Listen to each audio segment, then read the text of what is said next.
Let's try that again, okay? Happy Friday to everybody. It's time for Cub Chat Live. I'm Aaron. Brent, did you already introduce yourself to the audience? I have not. You just froze, so I waited. Good for you. Good for you. You made the right call. Brent is the Brent. Why don't you introduce yourself to the folks watching real quick here? So I'm the chair of the National Special Needs and Disabilities Committee for Scouting America, and we're a volunteer group. We are part of the National Programs Development Committee, so we help support those programs such as Cub Scout, Scouts BSA, Exploring Outdoor Experience, Venturing Sea Scouts. We have 20 to 25 members on our committee, and we look to help support those programs and their councils and the implementation of those programs. So that is awesome, and I want to remind everybody that Brent is a volunteer. He is doing this because he wants to. He's not getting paid to do this. Brent, I'm just curious, what inspired you and what drives you to volunteer for the National Special Needs and Disabilities Committee? So about 30 plus years ago, I was asked to be a pool director at a special needs camp for our council. And so I did that, and I was a aquatics instructor for 15 years. I would do that part of the summer. And so somehow that got me into special needs scouting because I worked with all those scouts, and I thought it's just a very important thing that we have scouting for all kids. So awesome. Very, very cool. Very, very admirable. And we're going to talk today about how to make that happen. I want to give a quick shout out to Pat, who's watching. Pat's watching from Syracuse, New York, where Debbie has taken up residence. Pat, I actually got to know Debbie kind of intimately on a vacation to Florida earlier this week. So I would like to introduce you to our old friend Debbie. Hope you're doing well up there and staying safe. To start us off, Brent, the National Special Needs and Disabilities Committee, just kind of give us an overview of what you guys do. Who makes up the committee? How do you guys function? What are your primary tasks? So we have, like I said before, 20 to 25 members throughout the nation. We're all members of a local council, and we really answer a lot of questions and help other committees. So help the programs of the Scouting America to help serve special needs scouts. So we look at different ways that can make it easier for our leaders and our scouts to be part of the program. And one of the things that we found over the years, one of the keys to a successful Cub Scout program is welcoming our members, of all abilities, right? I think that certainly includes members with special needs, right? We definitely want to make them feel welcome. We want to make them let them know that they belong in scouting, that scouting is good for them. What's your advice, Brent? How do we welcome kids with special needs into Cub Scouting in particular? Well, the interesting part is that special needs scouts have been part of scouting since the very beginning. So when people look at and they wonder how do we do this? Well, it's been part of the whole program since the very beginning of scouting. What we work on is, if you look, 15% of all school age youth are served by Individuals with Disabilities Education Act. This is from the Department of Education. And so that we do know that in your pack, there will be members that have a special need. Most of them will be invisible, so they'll have an intellectual or emotional special need. But what we found is we make the program so that all kids, all scouts will be able to have achievement. I'm just going to say real quick before we move on from that, that's an interesting graphic there behind the scenes, Brian. If you could throw that up one more time. So what you're looking at, just to explain to everybody, is the percentage of children that are served under the Disabilities Education Act. Individuals with Disabilities Education Act. There's different percentages. There's the important thing I think to note is that the darker shades of green is a higher percentage of children, right?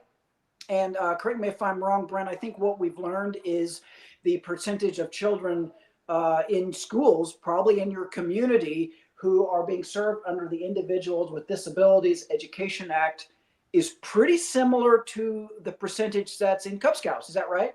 That is correct. And we have different studies through the years, but we found that really we've always had 12 to 18% is what we show in different studies. So right about that 15% mark that you see from the Department of Education. I want to give a quick shout out to a few other folks who are watching here. I'm sorry, I have to look at my monitor way over here, Brent. Shout out to Douglas, who's watching from Unit 3310 in Akron. Thank you for watching, Doug. Rob says happy Friday. Happy Friday to you, Rob. Affordably Crafty, who's watching on YouTube. Hello from Pack 49 in Taunton, Massachusetts. Very, very cool. I am on the SFAA committee member and district liaison. SFAA. Do you know what that means, Brent? I do not. I do not either. Affordably Crafty. Love the nickname. I want to know, though, what SFAA is. That sounds awesome. Thank you for serving. We appreciate that. Okay, Brent. So we've talked about what the National Special Needs and Disabilities Committee is.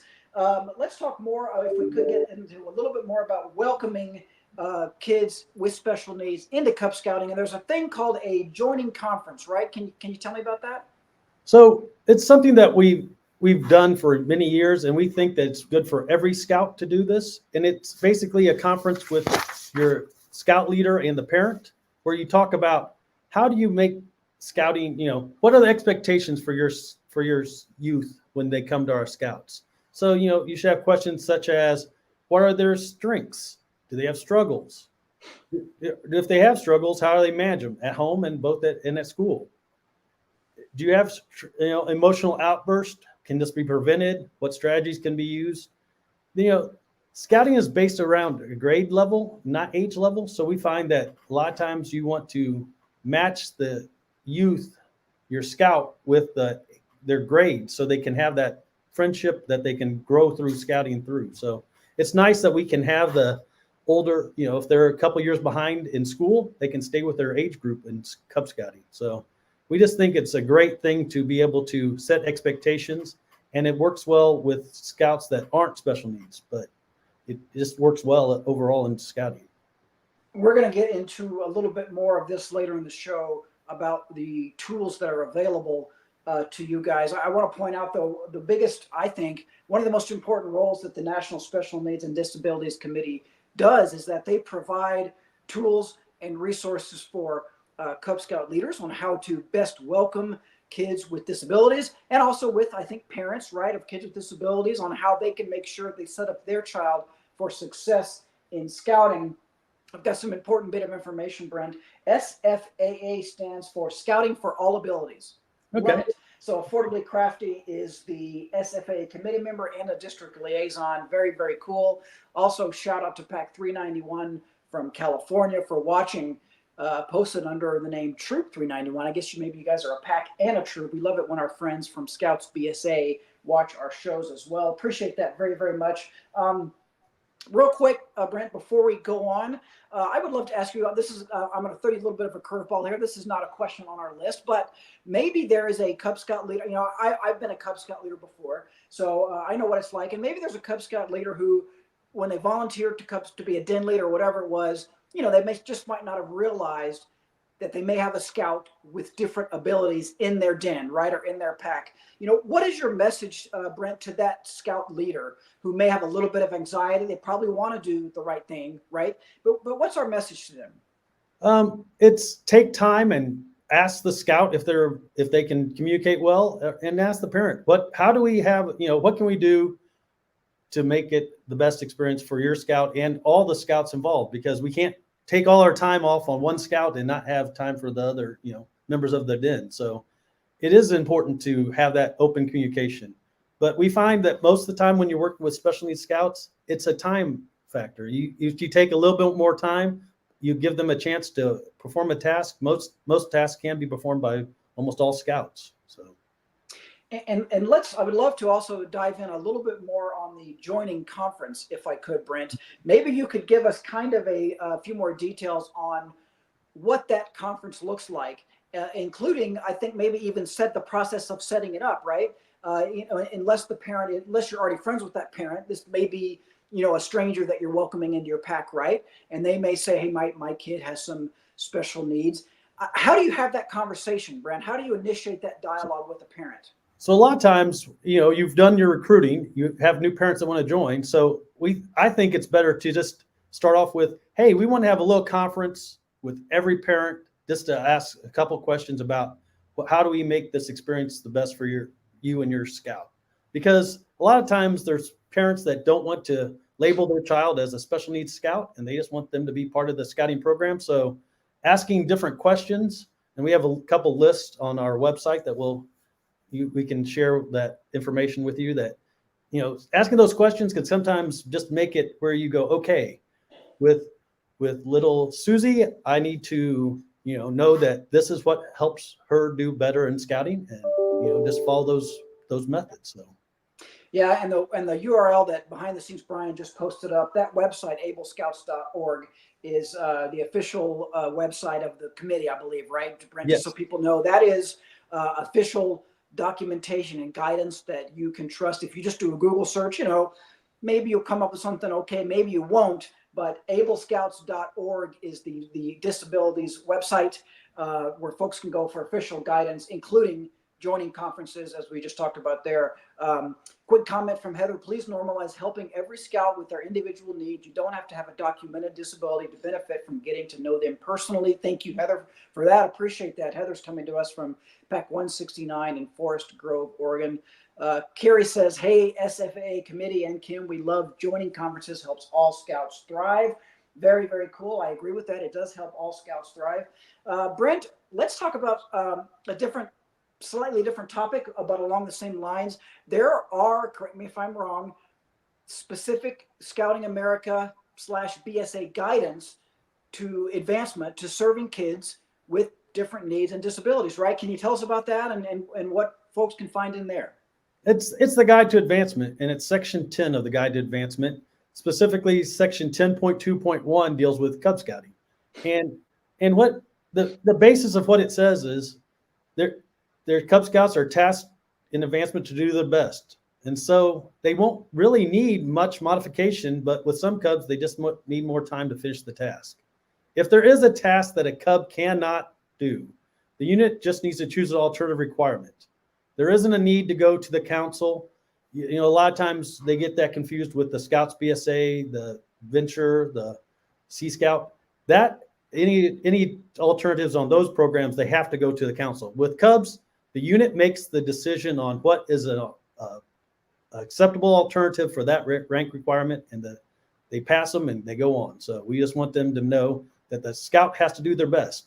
And one of the things that I think it's important that we always talk about, how a scout communicates. So if they speak through a machine in their life, then we should expect them to speak through a machine in Cub Scouting. If they walk in a wheelchair, then if we're going to have them walk somewhere, then they're going to be in a wheelchair. So we aren't going to change how the scout lives their life, but we need to meet them where they're at. So how they do it in society is how we should expect them to pass our scouting program. So.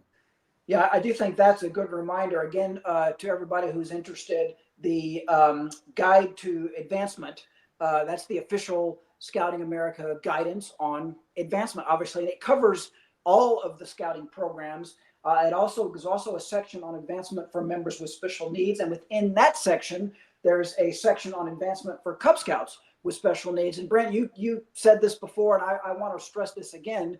The Cub Scout motto is do your best, right? And as you said, these kids are not working on an Eagle Scout project. They're not earning merit badges. They will we hope they do that later. But the Cub Scout motto is do your best. And I think what that means, and by the way, I always like to remind folks that applies to leaders as well. But really for, kids with differing abilities, their ability to do a requirement, complete an adventure might be different depending on their ability. You mentioned before hiking and things like that. Maybe they communicate differently and things like that. As long as they participate in the adventure to the best of their ability, correct me if I'm wrong, Brent, I think it's okay for a Cub Scout leader to mark it as completed. Do you agree with that?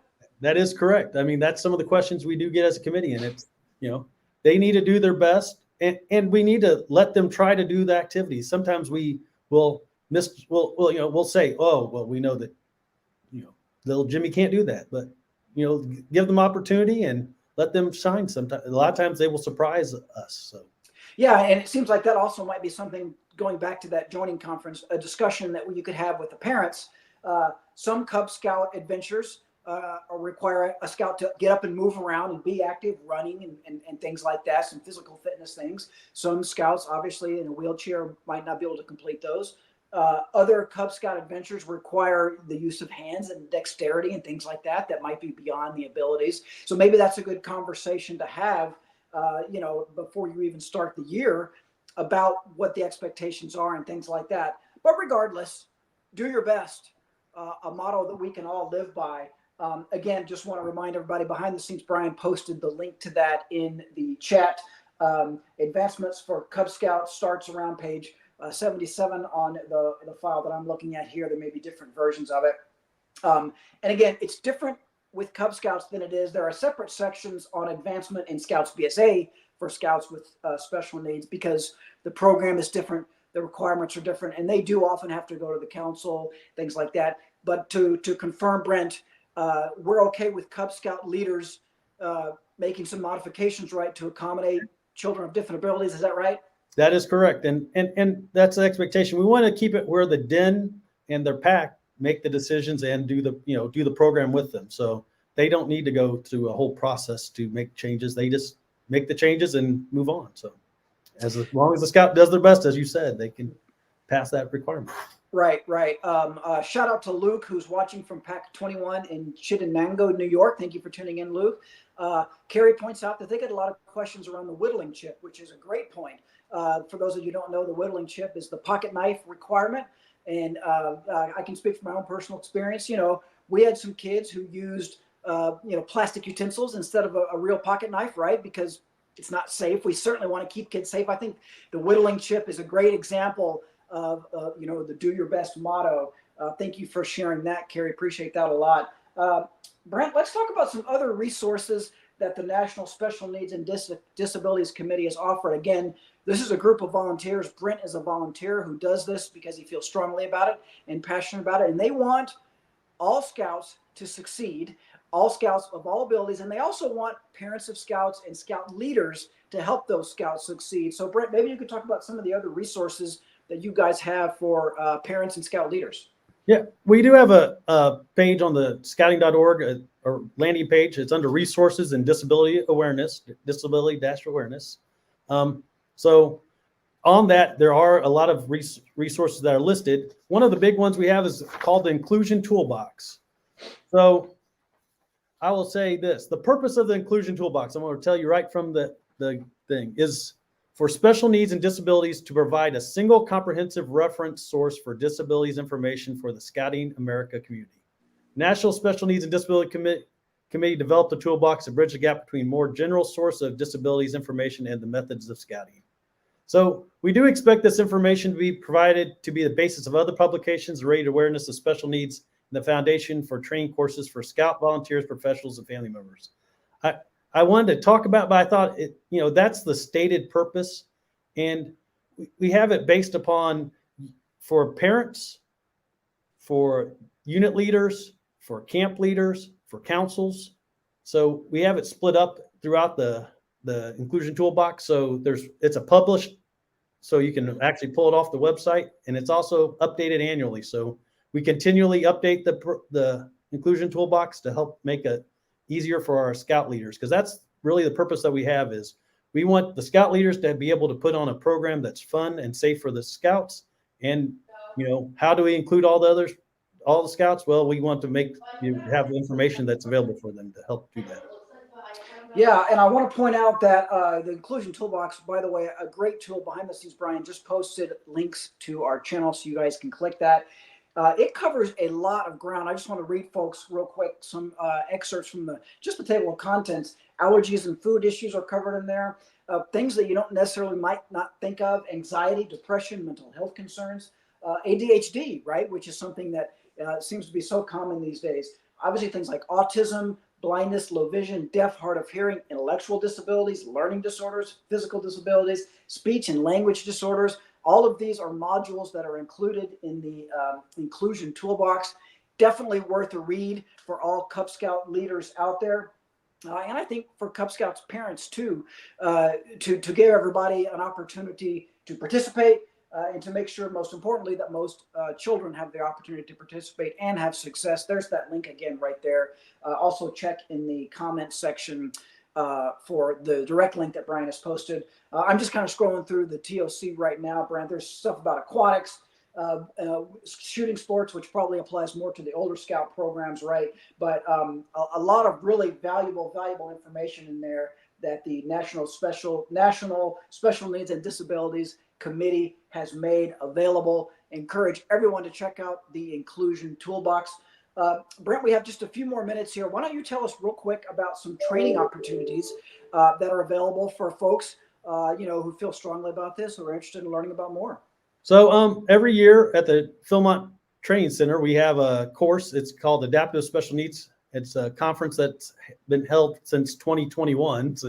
And basically, it's how do you do programs for, that make them inclusive for all Scouts. It's a big thing. It's really set for maybe council, district members that are trying to put on programs. We have training workshops. They're biannual, so we have them twice a year. We held those throughout the nation. They are in person. So the last one was intellectual disabilities. We also have 3 roundtables a year that we'll put on information and put out information that let leaders know what's happening and what we know is coming up. And then the last thing we do is a national newsletter, which you find at the ablescout.org. We keep that posted. And it's something that we do interviews of people and do stories about what's happening in scouting with special needs Scouts. If you ever would like to receive the newsletter or have any questions, you can always email specialneedschair@scouting.org. That comes to me, and I put that information out and whatever to members of our committee, and they look at it and answer those questions. So. Affordably Crafty is asking about the Adaptive Special Needs Conference at Philmont. I don't have those dates in front of me, Brent. It hasn't been put out yet this year. But it's been the week before the 4th of July, the last couple of years. So I would suggest everybody go to ablescouts.org. Is that right, Brent? Yeah, ablescouts.org. Bookmark that website, and also check out the calendar on the Philmont Training Center website. Yeah. As soon as they set dates for that, it will be announced. Also worth noting that you guys do national Zoom roundtables a few times a year. They can get more information about that from your website, maybe? Yes. Gotcha. And then there's the national newsletter, which you can also sign up for on your website as well. The other in-person trainings, you said those are kind of scattered across the country, Brent? The last one was in Minnesota. We've had them in Houston, Minneapolis, California, Northern California, and in Maryland. So, we'll have another one that is actually going to happen in December. So they're choosing location. They were looking at North Carolina, so they're trying to finalize the last of that. So, again, ablescouts.org is your site to bookmark for the up-to-date information as that becomes available. They were posted up there. Brent, before we let you go, maybe a couple of more quick questions for you. If let's just say if there's a parent out there who has a Scout with some differing abilities, with some special needs, and they don't, they've got some trepidation about joining Cub Scouts, what's your messages to those families? I would say talk to the joining conference is for 2 people. It's also for the parent. Interview the unit and find out if they will be able to do what you expect with your Scout. Scouting is a great place we put a floor so a kid can have some failure but not have catastrophic failure, so they can have those challenges, maybe not get everything right the first time, but be able to grow and learn how to do different activities throughout that are life activities. So I think is important. Yeah, absolutely. Also want to point out to everybody that there might be some folks at your local councils who you can talk to about this if you have questions about anything local in your area, trainings, different things like that. Reach out to your local council. They may have their own local committee doing things like that, or at least 1 or 2 volunteers or so who are working on that. Laura says, I appreciate this information so much as a leader with ADHD and a mom to a Cub Scout with ADHD. Laura, thank you for watching. We appreciate that too. Brent, this has been great information. Anything else we need to share with folks watching about the committee and what you guys are doing and what folks need to know? Really, if they do have questions, like I said, it's specialneedschair@scouting.org. So it's not, it's specialneedschair@scouting.org. Send any questions. If you have anything, we always look for ways to make scouting better for everyone. So if you have anything, send an email and we will do everything we can to help implement it and make scouting the best place it can be. Yeah, I love it. Brent is making that email address public, folks. Special needs at scouting.org. Special needs chair. Special needs chair. Thank you. All one word. Special needs chair at scouting.org. And that email over the years, the chair might change, but that email address will remain valid. So be sure and put that in your address book. Brent, this has been a tremendously informative show. Thank you so much for joining us today. Hey, apologize for the technical difficulties earlier. Hope everybody got settled in. But Brent, thank you for joining us today. Appreciate it. Thank you, Aaron. And, good. Have everyone have a great day. So thank you. Everybody stay cool out there. And thank you for watching. Enjoy your weekend. And we'll be back with another episode of Cub Chat Live soon. Thanks, everybody. See you, Brent. Thanks, man. See ya. Thanks for tuning in today. Be sure to catch next week's episode. Same time, same place. And let us know how we're doing at go.scoutingmagazine.org/rate-cubchat. We love feedback and ideas for new episodes. And you can visit blog.scoutingmagazine.org/cubchatlive for all our past video episodes. You can see us live. Except it's recorded, but it was live. Okay, see you next week.